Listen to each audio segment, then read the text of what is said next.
Our Keeneland Select Race of the Week comes from Belmont Park. It's the Grade 1 Joe Hirsch Turf Classic. I'm going to take Beach Patrol, one of the Chad Brown entrants here.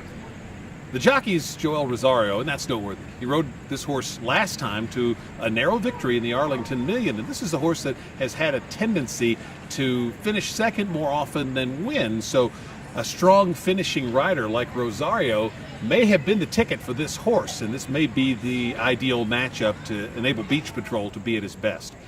This horse is a son of Lemon Drop Kid, so even though Beach Patrol has not run at 1.5 miles, the pedigree suggests he should be able to handle it. He's only a 4-year-old, but that is a concern. This is a race in the pick 4 that I'd want to go a little deeper, certainly, but I'm going to take my stand for the win pick with Beach Patrol in the Grade 1 Joe Hirsch Turf Classic. Now let's check in with Katie Gensler. All right, thanks, Tom. So once again, let's take a look at the Joe Hirsch Turf Classic, a key prep for the Breeders' Cup Turf. Breeders' Cup right around the corner, but before that, opening day at Keeneland next weekend. We hope to see you there.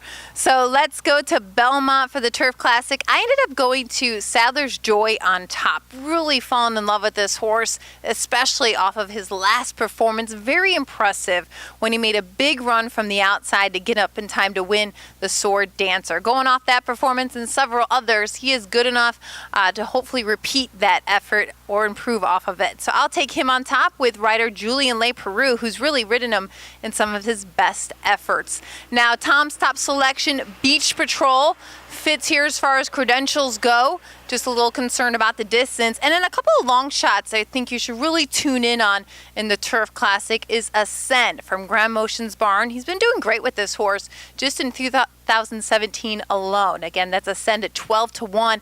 And then Beach Patrol's stablemate from the Chad Brown barn actually has switched hands up until this start. So he wins at about a 24% clip. That's Fanciful Angel. His lone start in the U.S. was good enough to fit here. So I think is another one to consider at long odds at 10-1. But again, I'll take Sadler's Joy coming up in the Joe Hirsch Turf Classic. Best of everyone playing Belmont Park this weekend. Be sure to make all your wagers at KeenelandSelect.com.